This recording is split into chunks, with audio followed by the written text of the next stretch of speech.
Hello friends, welcome to the my channel. आपका मेरे channel पे एक बार फिर से स्वागत है। आज हम बात करेंगे tolerances on placing of reinforcement. मतलब ये हुआ कि कहीं भी हम जैसे स्लैब में या बीम में स्टील प्लेस कर रहे हैं, सरिया बिछा रहे हैं, तो जो उसकी प्लेसिंग है उसमें जो उसकी स्पेसिंग है और जो स्टील को प्लेस करते हैं, जो बिछाते हैं, तो उसकी जो स्पेसिंग है उसमें कितना टॉलरेंस चल सकता है। जैसे मान लीजिए अगर हमारे ड्राइंग में कोई स्टील का वो दिया हुआ डिस्टेंस सेंटर टू सेंटर कितना है, अगर 150 सेंटर टू सेंटर दिया हुआ है तो आप कोशिश कीजिए अकॉर्डिंग टू ड्राइंग ही चलने का, ठीक है। लेकिन कभी कभी क्या होता है, अगर साइड पे आप काम कर रहे हैं और आप चेक कर रहे हैं तो अगर आपके ड्राइंग में 150 सेंटर दिया है तो वो कभी 140 हो जाएगा, कभी 130 हो जाता है, ठीक है, कभी वो बढ़ जाएगा, कभी 160 हो जाएगा, कहीं 165 हो जाएगा।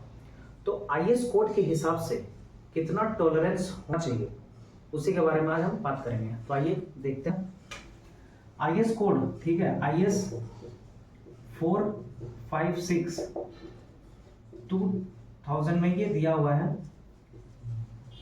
क्लाउज नंबर 12.3.1 में, ठीक है। क्लॉज नंबर 12.3.1 में हमारा क्या दिया हुआ है, जो पॉइंट्स है,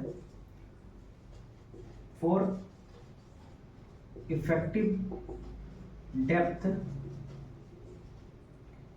अप टू 200 mm और लेस।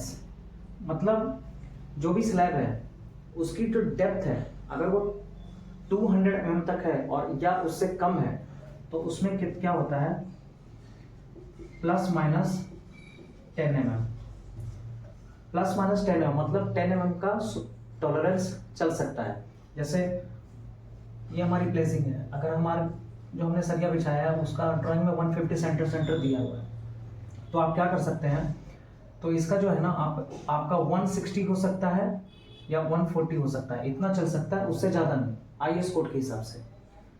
जो सेकंड पॉइंट है वो है आपका for effective depth more than 200 mm। अगर 200 mm से ज़्यादा है, ठीक है, जैसे बीम हो गया, अगर आपका 200 mm से ज़्यादा डेप्थ है तो उसमें क्या है, टॉलरेंस जो है आपका 15 mm 15 mm चल सकता है, ठीक है। जैसे 150 है या कोई भी जैसे बीम है 450 का, तो वो 200 mm से ज़्यादा हो गया तो उसमें प्लस माइनस 15 mm चल सकता है। तो ये आईएस कोड यही बोलता है कि आप इस पॉइंट के हिसाब से ही काम करें।